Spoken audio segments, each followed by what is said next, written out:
Mr. President. Senator from Hawaii. Mr. President, in examining all of the President's cabinet nominees, I am focused on two things: their fitness and their qualifications for the positions to which they are nominated, including their ability and willingness to put loyalty to the Constitution above loyalty to the President. This independence is critically important for the Attorney General, our nation's highest law enforcement officer. The Attorney General oversees thousands of career prosecutors in all 50 states, trying cases based not on politics, but on facts. However, Pam Bondi's record, her statements in her confirmation hearing, and her responses to questions for the record make clear she does not have the requisite independence to lead the Department of Justice. In her confirmation hearing, Ms. Bondi shows she had trouble differentiating fact from fiction, where her loyalty to President Trump might come into question.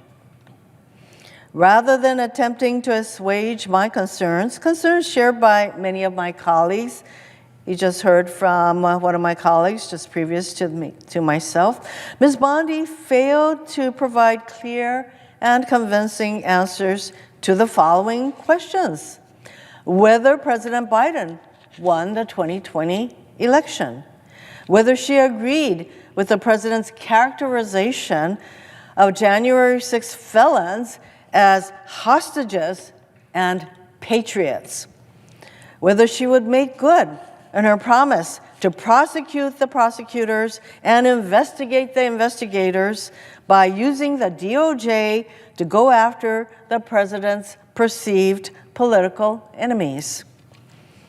I also asked her in writing, for the record, how she would resolve a conflict between a request from President Trump and her duty to the Constitution. Ms. Bondi provided no response, and she left the answer blank. This refusal to even try to answer the question told me a lot.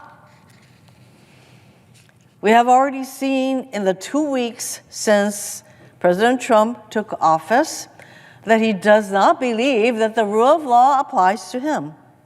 He issued an unconstitutional order on birthright citizenship. He put an illegal hold on all federal funds. He fired or pushed aside scores of senior career FBI officials and federal prosecutors. Most egregiously, he issued a blanket pardon for more than 1,500 criminals convicted for their roles in the January 6th insurrection. Not content to stop at pardoning those who assaulted police officers, now he's compiling lists of FBI agents and DOJ prosecutors who did their jobs by working on January 6 cases to which they were assigned. This could be thousands of civil servants who Donald Trump is apparently planning to punish to exact retribution.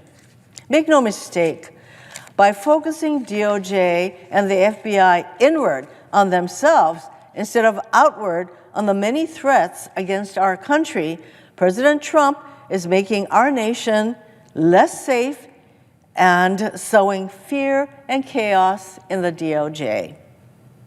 When we suffer an attack, a hack, or a rise in crime, President Trump will try to blame everybody else, but he will be responsible.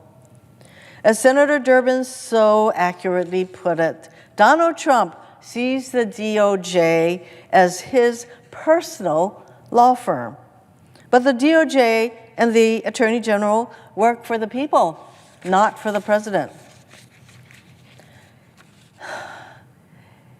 Any president, but especially this president, needs an Attorney General who will tell him when his actions break the law.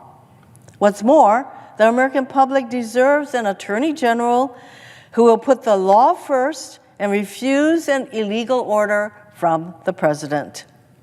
Ms. Bondi will not be that person. She will be yet another yes woman doing whatever the president wants her to do. The law, the Constitution, and our country will suffer the consequences. For these reasons, I urge my colleagues to vote no. I yield back.